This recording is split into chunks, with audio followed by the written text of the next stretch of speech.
Property Mishra show में आपका दिल से स्वागत है। मैं हूं आपका दोस्त प्रदीप मिश्रा और आज हम बात करेंगे एक ऐसे टॉपिक की जिससे लाखों परिवारों का सपना, इमोशंस और जीवन की कमाई जुड़ी होती है, अनऑथराइज्ड कॉलोनी। जी हां, क्या आपको पता है इंडिया की आज़ादी के बाद से शहरी इलाकों में अनऑथराइज्ड कॉलोनी का बढ़ना एक बड़ा सोशल बदलाव ला रहा है।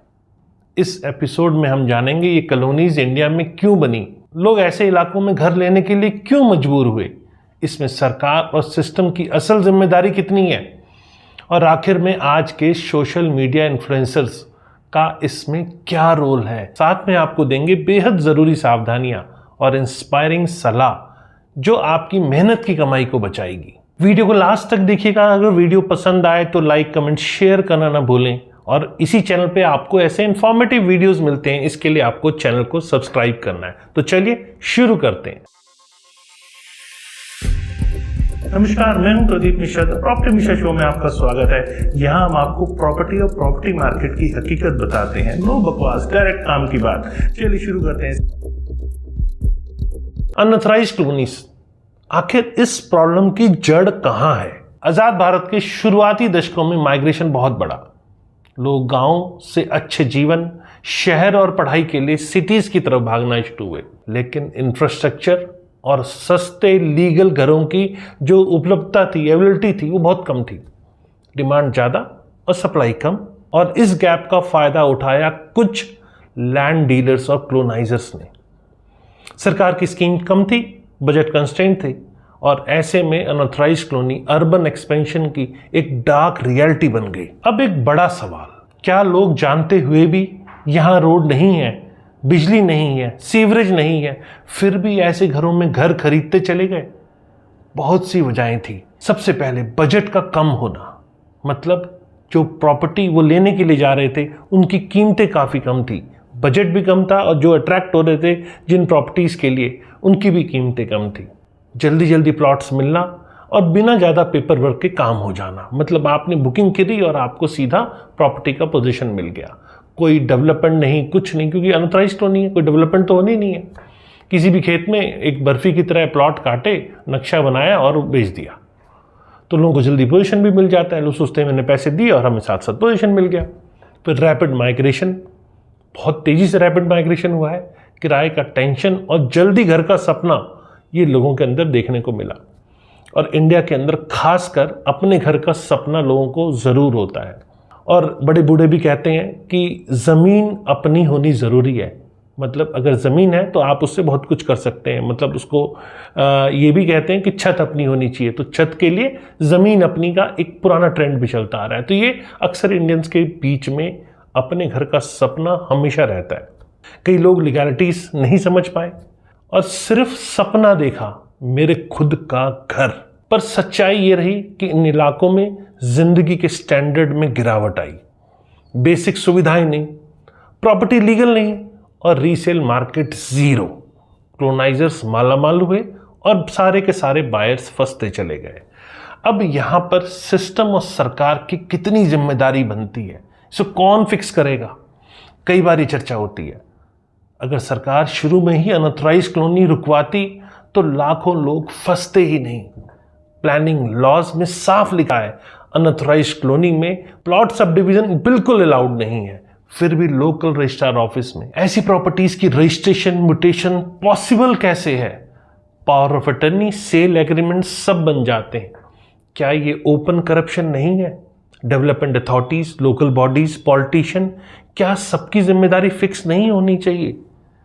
ये सिस्टम बन कैसे रहे हैं जब अनऑथराइज्ड कॉलोनी नहीं डेवलप हो सकती? एक बड़े प्लॉट का क्लोनाइजिंग करके विदाउट अप्रूवल आप नहीं बेच सकते, क्योंकि अगर आप कोई टाउनशिप डेवलप कर रहे हैं तो वहां आपको सारी सुविधाएं देनी पड़ती है। ये नहीं कि सीधा आपने एक बड़ा एग्रीकल्चर लैंड लिया, उसमें प्लॉट काट के बेच दिया बगैर सुविधाओं के। और क्लोनाइजिंग करके जो डेवलपर बेचता है, जो क्लोनाइजर बेचता है, तो वहां अथॉरिटीज उन प्लॉट्स की रजिस्ट्री कैसे कर रही है? क्या हो रहा है? पहले रजिस्ट्री कर दो, जो जीवन भर की कमाई है किसी की डुबा दो, और उसके बाद उसको डिमोलिशन कर दो। मतलब मेंटेनेंस, इंफ्रास्ट्रक्चर का टोटा होता है इन कॉलोनीज में। लेकिन रजिस्ट्री म्यूटेशन के नाम पर जो एडिशनल पैसे तक बटोरे जाते हैं। असल में वोट बैंक के चलते कई बार देखा गया है कि ऐसी कॉलोनीज बाद में रेगुलराइज तक हो जाती हैं, जिससे लोगों के अंदर गलत उम्मीद जग जाती है कि आज प्रॉपर्टी ले लो, आज नहीं तो कल वो रेगुलराइज तो हो ही जाएगी। और कई लोग तो समझ ही नहीं पाते। मैंने तो यहां तक देखा है कि अच्छी फैमिलीज के लोग प्रॉपर्टी के टाइटल के बारे में जीरो नॉलेज रखते हैं। उन्हें समझना चाहिए कि हम सही ले रहे हैं क्या गलत ले रहे हैं। पढ़ने तक की जरूरत भी नहीं उठा पाते और सीधा प्रॉपर्टी बाय कर लेते हैं, अनऑथराइज्ड कॉलोनी के अंदर बाय कर लेते हैं, वो भी सस्ते के चक्कर में कि शायद सस्ता मिल रहा है। अब मैं आपको बताता हूं कि आखिर ये सोशल मीडिया के जो इन्फ्लुएंसर्स हैं, इन्होंने किस तरह से एक माया जाल बनाया हुआ है, जिसमें आम आदमी सस्ते घर की चाहत में, जो गवर्नमेंट पूरा नहीं कर रही, जो गवर्नमेंट की जिम्मेदारी है, उसकी चाहत में फंसता चला जाता है। अभी आपके सामने एक बड़ा इशू आया, जेवर एयरपोर्ट के पास 20 किलोमीटर तक कंस्ट्रक्शन को लेके कंडीशंस डाल दी गई और पता चला कि ऐसे बहुत सारे लोग थे जो प्राइवेट लैंड पे क्लोनाइजिंग करके सेल कर रहे थे, और कई तो ऐसे भी केसेस आए कि गवर्नमेंट की लैंड ही बेच दी। अब गवर्नमेंट की लैंड बिक कैसे रही है, कैसे उनकी रजिस्ट्री हो रही है, चलो मान लिया रजिस्ट्री नहीं हो रही है, तो पावर ऑफ अटर्नी कैसे हो रही है? पावर ऑफ अटर्नी तो सिर्फ ब्लड रिलेशन में वैलिड है। कोई भी अगर प्रॉपर्टी बेच रहा है या प्रॉपर्टी खरीद रहा है तो वो generally power of attorney, GPA मतलब जीपीए, एसपीए, विल, रसीद, प्रॉपर्टी का पोजीशन, ये 5 चीज लेके ही सोचता है कि मेरे पास प्रॉपर्टी का कंप्लीट टाइटल आ गया। लेकिन जीपीए प्रॉपर्टी टाइटल ट्रांसफर का मोड नहीं है, ये लोग नहीं समझते हैं। और जैसा कि आप जानते हैं, पिछले 10 से 15 सालों में इंफ्रास्ट्रक्चर में जबरदस्त ग्रोथ देखने को मिली है।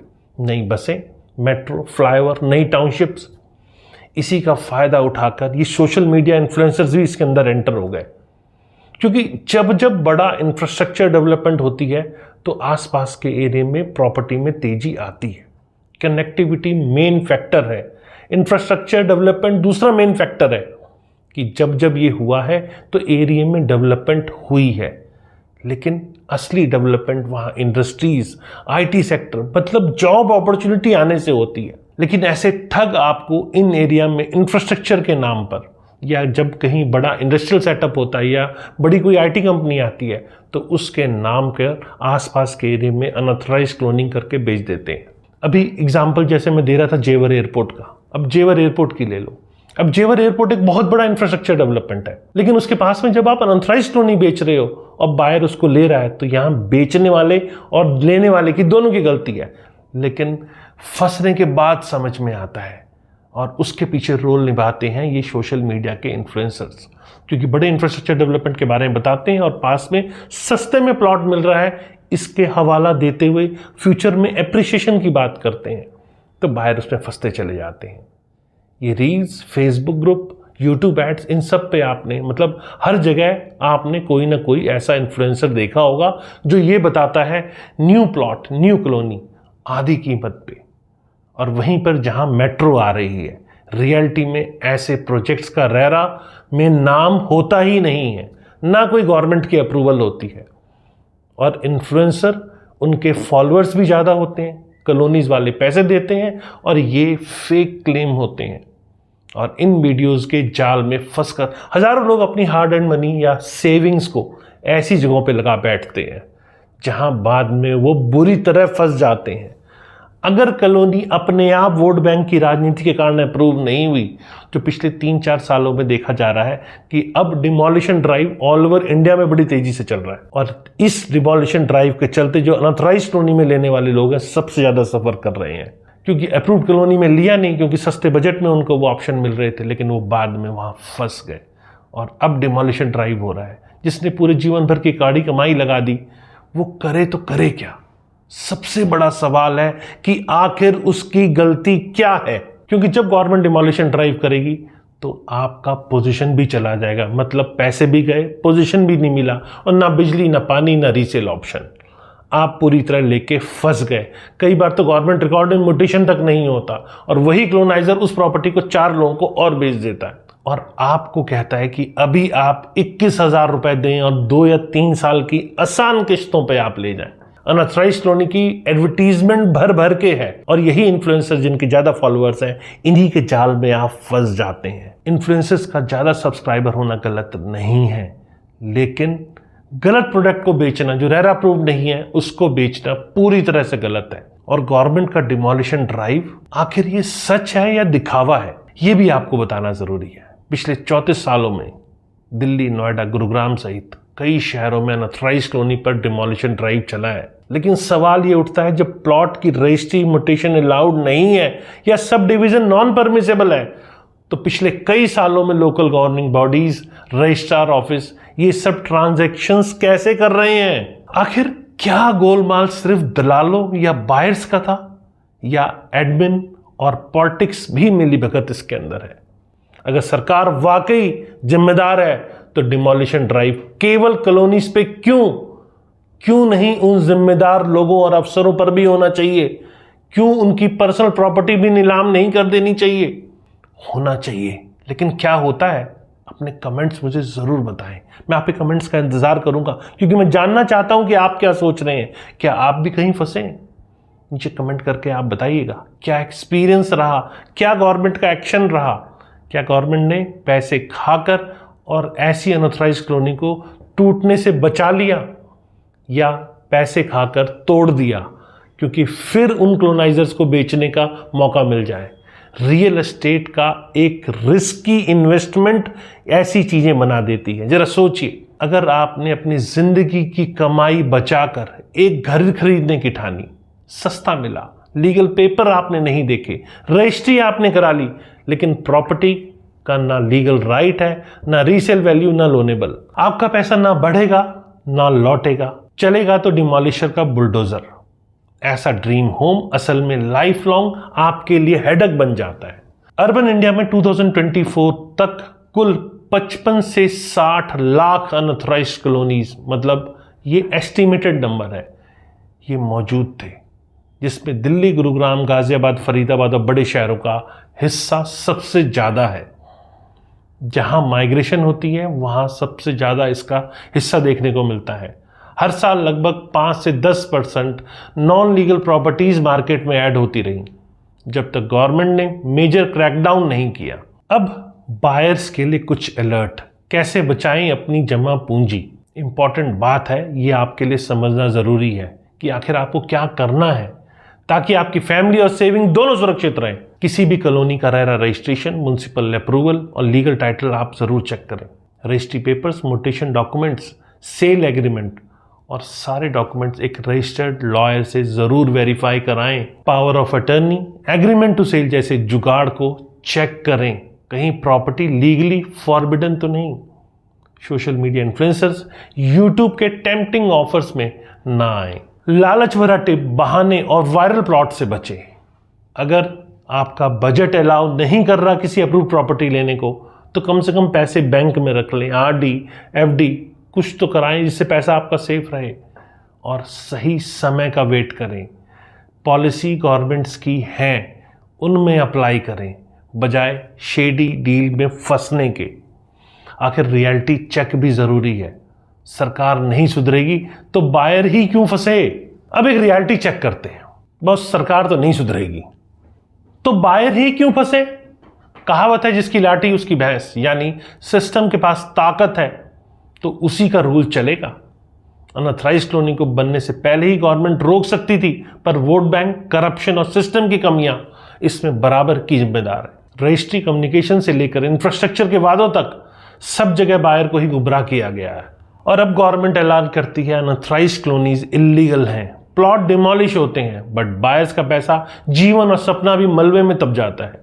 डिमोलिशन ड्राइव केवल इंक्रोचमेंट पर चले, सिस्टम की खामियां वहीं की वहीं रह जाएं, ये फेयर नहीं है। इससे बड़ा सवाल उठता है कि क्या अफसरों, करप्ट ऑफिशियल्स और वोट बैंक पॉलिटिक्स पर भी कानून का बुलडोजर नहीं चलना चाहिए? तो दोस्तों, मेरा आपसे ये कहना है, प्रॉपर्टी लेना फैमिली का सपना होता है। इसे कंप्लीट करने के लिए शॉर्टकट्स बिल्कुल ना लें, पेशेंस रखिए। सोशल मीडिया की ग्लिट्स, सस्ते प्लॉट का टेम्पटेशन और डरावनी स्टोरीज से हटकर प्रैक्टिकल सोचिए।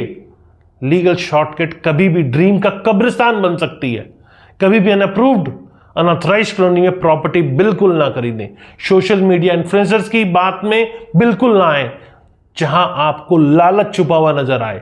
पेपर वर्क में ट्रांसपेरेंसी, गवर्नमेंट अप्रूवल और रेरा रजिस्ट्रेशन पर ही ट्रस्ट करें और खुद अपनी आंखों से देखकर ट्रस्ट करें। ऐसा नहीं कि किसी ने कह दिया और हो गया, हमने दे दिए पैसे उसे। अगर आपके पास पैसा कम है तो जमा करें उसे, बिना लीगल एश्योरेंस के कभी भी इन्वेस्ट ना करें, क्योंकि आपका पैसा लगाया वो इन्वेस्ट नहीं हो रहा है, वो डूब रहा है। आप तो इन्वेस्ट सोच रहे हैं लेकिन वो डूब रहा है। ऑथराइज्ड एजेंट या लॉयर से कंसल्टेशन जरूर लें। प्रॉपर्टी में अच्छा रिटर्न पाने के लिए जीवन की कमाई बिल्कुल ना गवाएं। प्रदीप मिश्रा आपके साथ है प्रॉपर्टी मिश्रा शो पर। ऐसी ऑथेंटिक, रियल और अच्छी एडवाइस के साथ फिर मिलेंगे नए एपिसोड में। आज तक जितने भी buyers government approvals, legal loopholes, social media scams के चक्कर में फंसे हैं, उन सबको एक ही सलाह है, सस्ते के चक्कर में अपने सपनों के साथ खिलवाड़ मत कीजिए। हमारे साथ जुड़े, अगले एपिसोड में फिर हाजिर होंगे एक नए और इंटरेस्टिंग टॉपिक के साथ, सिर्फ आपके फायदे के लिए। आपकी जिंदगी की कमाई, आपका स्मार्टनेस ही सबसे बड़ी आपकी पहचान है। अगर वीडियो पसंद आए तो लाइक, कमेंट, शेयर करें। ऐसे और इंफॉर्मेटिव वीडियोस के लिए इस चैनल को सब्सक्राइब करें। नमस्कार, जय हिंद।